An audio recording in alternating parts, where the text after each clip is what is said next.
why did Stephen Crowder's wife leave? Now, I don't know whether you know, but since 2021, Stephen Crowder has been going through a divorce. Unfortunately, been locked in a divorce battle with his wife, ex-wife, and unfortunately, just recently it came to the news, and it's come to the news for a couple of unfortunate reasons, and there was this video that was released that was a private video, obviously from a security camera, which I don't even know whether it was actually Stephen's own security camera or whether it was a video that was put up by someone. No one really knows, but this personal video of Stephen having a dispute with his wife has become public. And Tim Pool on Timcast IRL, actually, I really liked his approach. And once again, links are all below. I actually really appreciated the way that Tim Pool approached this. It was like, this shouldn't even be in public. This is just private. Like, we all say bad things. Look, if I followed you around with a camera every single day, 24 hours recording, I'm sure I could catch you saying some bad things. I'll be the first to admit, if you recorded an argument between my wife and I'm fairly certain that you would find, at least at one point, me saying something that I am definitely not proud of. We all have our mistakes.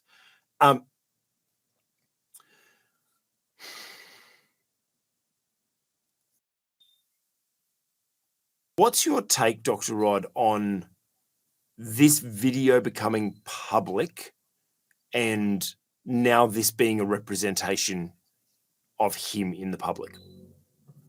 Well, generally speaking, a private video should remain private. The problem, of course, with social media is that media personalities become public property. Yeah. And in a sense, when you do have such an impact on people, there's an interest. Whether or not that's good, bad, right or wrong, it's very difficult to tell. It's much easier, say, in the case of a private citizen who's not known and so on. But here you've got people, and there is a genuine public interest in them because of the profile that they have. I do think it is unfortunate that this kind of thing happens. I wouldn't be inclined to do that. We don't know what motivated the person who released it to do so. And as far as I know, we don't know who released it. And the other thing we probably just need to keep in mind is we don't know whether this is a sample of behaviour which is repeated. That's another thing to take into consideration. However, we need to make it very clear that any kind of abuse within the marriage relationship, physical, emotional, mental abuse, really cannot be tolerated. None of us should tolerate that. And as a pastor, I've taught on marriage. My own position is that any kind of abuse breaks the covenantal relationship in marriage. That covenant being that we become one. We're no longer two separate individuals. We're one in the marriage relationship. And any kind of abuse actually breaks the oneness of the covenantal marriage relationship. And I believe that on that basis, separation and divorce is justified. Not every pastor would argue the same way that I do, but I certainly know that some authorities would support me in what I've said. So we don't know whether this incident, which has now become public, is just a one-off or whether it's representative of a pattern of behaviour. And certainly if it's a pattern of behaviour, then I would have no hesitation in actually advising somebody that they should get out of a relationship, even if that relationship is a marriage. So Yeah, I want to jump on something that you said before. Is like, I want to emphasize there is zero way of me trying to justify it. But once again, we don't know the full situation or anything like that. That being said, not justifying any form of abuse. Like I said, I've said some things to my wife that I'm embarrassed about, and it was completely wrong. I should not have said some of the things that I've said. We've all kind of caught ourselves in that situation. However, I'm not excusing that behavior at all.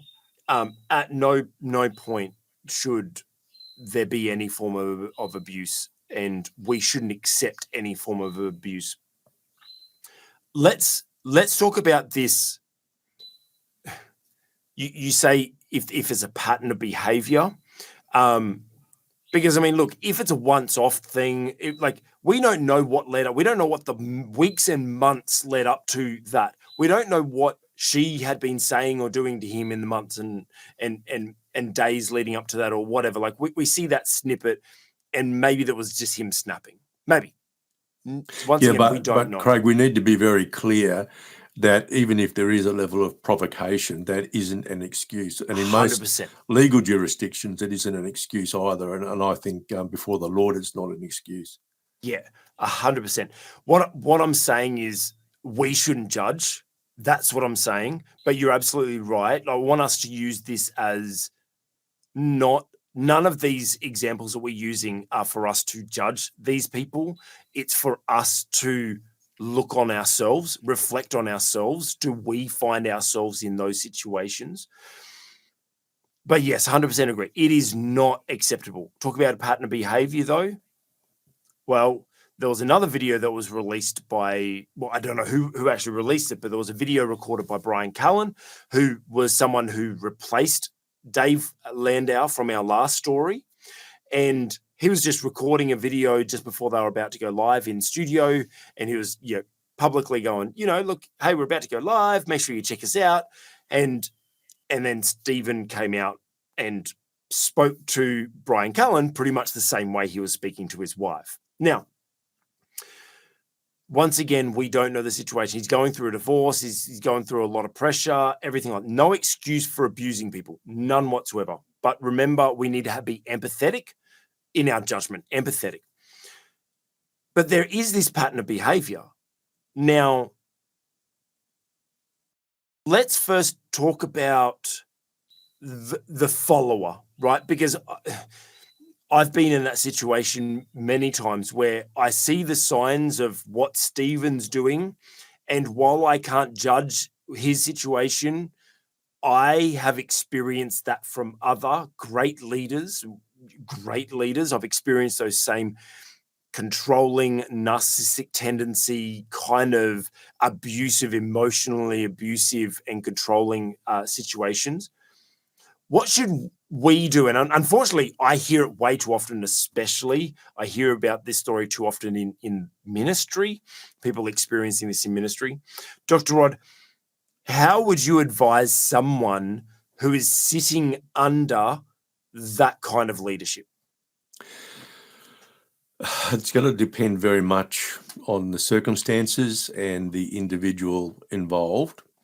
But I do think it is important to call out this behavior.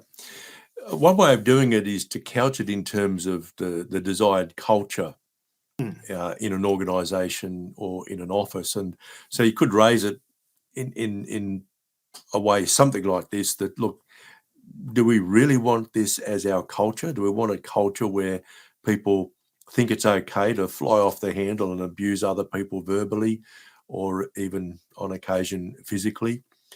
In the particular case that you're referring to, one of the things that I wonder about is, well, okay, so was there an agreement that we would video something and put it up on Instagram or wherever just prior to the show going live? In other words, was there an element of surprise here? Because there hadn't been a discussion. Now, look, sometimes people do things on the spur of the moment, and we really need to say, well, okay, I don't really want you to do that, rather than getting too angry about it. So, look, these situations are very difficult. to generalize. And like you, look, I've been in situations where, without doubt, I have been bullied. There's no doubt about it, because generally speaking, bullying is defined as, a repeated action. It's not just once off, but something that happens reasonably frequently, or certainly more than once or twice. That then would normally be defined as bullying. I've been in situations like that. So have you. And, we know that there are leaders who unfortunately do engage in bullying behavior. Often it's because they're charismatic. They're very, very committed to the vision that they have, and they have a general expectation that people will fall into line with that vision and will support the vision. But can I say, particularly to Christian leaders, we are all servants. If God has given you a vision as a leader, his expectation of you is that you will steward that wisely. In other words, you serve him as steward of the vision. And that should influence strongly the way in which you relate to other people, the followers, as it were. To the followers, I would say you've got to give people a little bit of slack. Now, this doesn't mean you should lie down and take bullying, but you've got to understand something about the way God works. He will give someone a vision, and then that person who has the vision has to build a team around the vision and around them as leader. So one of the questions you need to ask as a follower is, has God actually called me to do this as my assignment? And one of the issues for 2ICs, I think, that often arises is, am I satisfied to be the 2IC? Yes. Or the 3IC, or whatever IC we happen to be. And a lot of tension arises between leaders and their 2ICs, because the 2IC is not actually content to be the 2IC. I firmly believe that God has assigned some people to be 2ICs. It's noble to respond to the assignment that God has given you, even if that assignment is not as a leader. I think this is quite a complex area, and we could talk at length about it. But look, as leaders, we've got to be we really need to understand we're not like a general fighting a war, because we're not in the same kind of environment most of the time. So we're not there to bark out orders to everybody else with an expectation that they do everything that we say when we say it, etc., etc. We need to understand that jointly as a leader and together as a team, we have something that God has given us to steward together. So we're all servants. We all serve God in that vision. Yeah, you mentioned something about the charismatic leader, that they have this tendency, and I wonder this, like there's this challenge that we usually face with the very gift that God has given us, that the skill and gifting he's given us is also our biggest weakness. You're like Stephen Crowder. I have no doubt that God has given him a very strong personality, because he's been given this calling to take on this charge, and he is attacked left, right, and center by the left media, by traditional media, and he's on this charge to try to make a difference and forging a big way. And you can't do that without having a bit of bravado, a bit of confidence, self-confidence, and a bit of aggression, a little bit of a, like I want to get at it. And so it kind of seems like it's this very thing that is his gift is now also causing to be a curse to him, and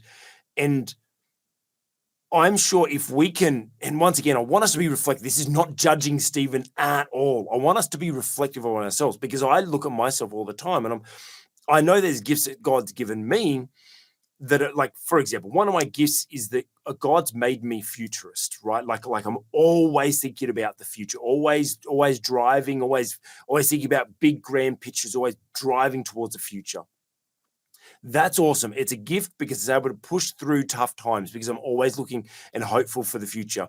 It's good because when I'm with clients, I can see their future. I can picture it and I can keep driving forward. When I'm mentoring people, I can keep them focused on the future. It's a gift. However, it's also a curse because I could not care about anything that happened today. When I sit down with my wife and she starts telling me about things that happened today, I glaze over. I don't care. Like it's the same gift causes to be a curse. However, like Dr. Rod said before, there's an awareness. You got to be self-aware. And I'm aware of those things. So when I'm in that situation, I then shift it back and go, okay, you know what? I may not be interested in what happened today because I'm focused on the future, but trust me, being a good husband listening to his wife will benefit my marriage in the future. So it's a way that I'm able to work it around. But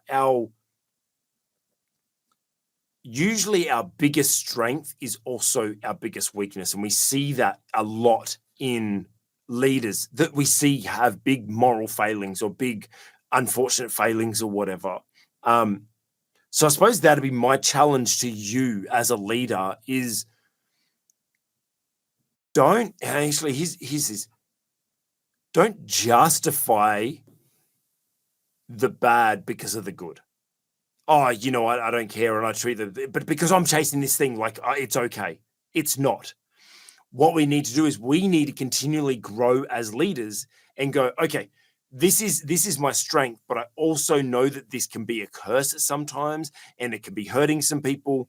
I need to work on this. And whether you get a mentor, whether you get a psychologist, whether you partner up with your pastor or something like that, you need to have someone that keeps you in check, like Dr. Rod keeps me in check. I speak to him about stuff we speak every week, yes, in the podcast, but also outside of anything that I'm going through. He helps me with. My psychologist I speak with regularly and my intercessors, and I make sure that I am in check because, yes, I'm charging forward with my strengths, but they also have the risk of being able to burn people along the way. Dr. Rod, do you have anything else to share about that? Oh, no, not really, except to say I agree. Yeah, and charismatic leaders do need to watch. They do need to be surrounded by people who will lovingly confront them, because it's not actually a very big step from being a charismatic leader to being a narcissistic leader. Yes. So we really have to watch that. Yeah, we've got to watch it. That's actually a good point. I want to throw this out because the word narcissist does get thrown around a lot. And unfortunately, I have worked under narcissistic leaders, and I can actually call them that because a psychologist knows them and their situation, and they say, yes, classical narcissist.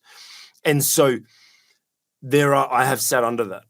But I've also sat under people with narcissistic tendencies, and there's a big difference. So I just want to kind of throw that out there, that be very careful to label someone a narcissist, because that is actually a condition. It is a psychological, it's a mental disability or a mental condition, right?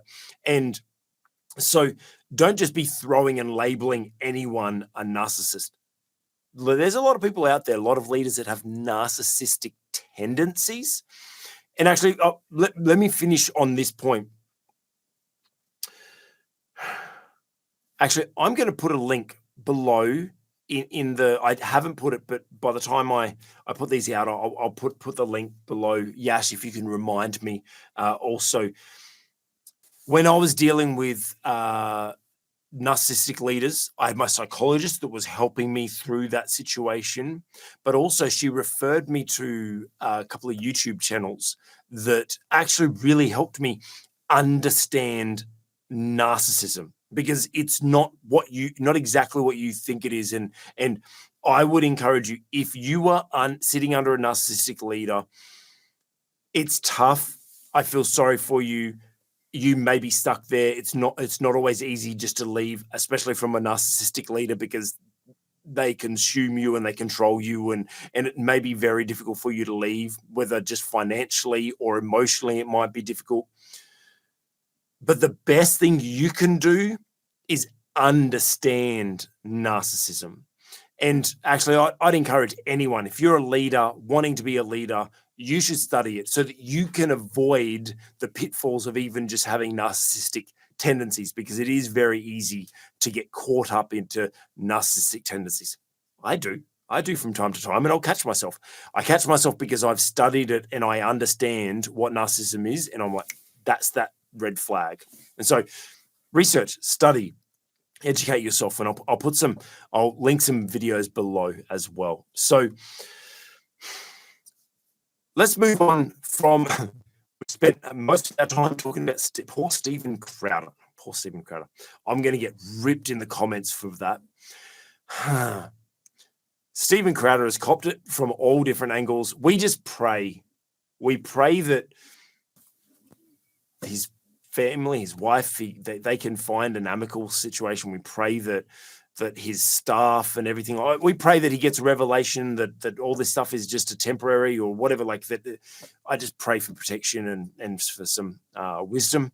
I mean, who knows what God can do through this situation. So we pray for them and their situation. Hey, you just watched an excerpt from the On the Cube Leadership Podcast. If you like that, hit the like button and put a comment below. Hey, if you want to watch more videos like this, check out our channel, and while you're there, make sure you subscribe.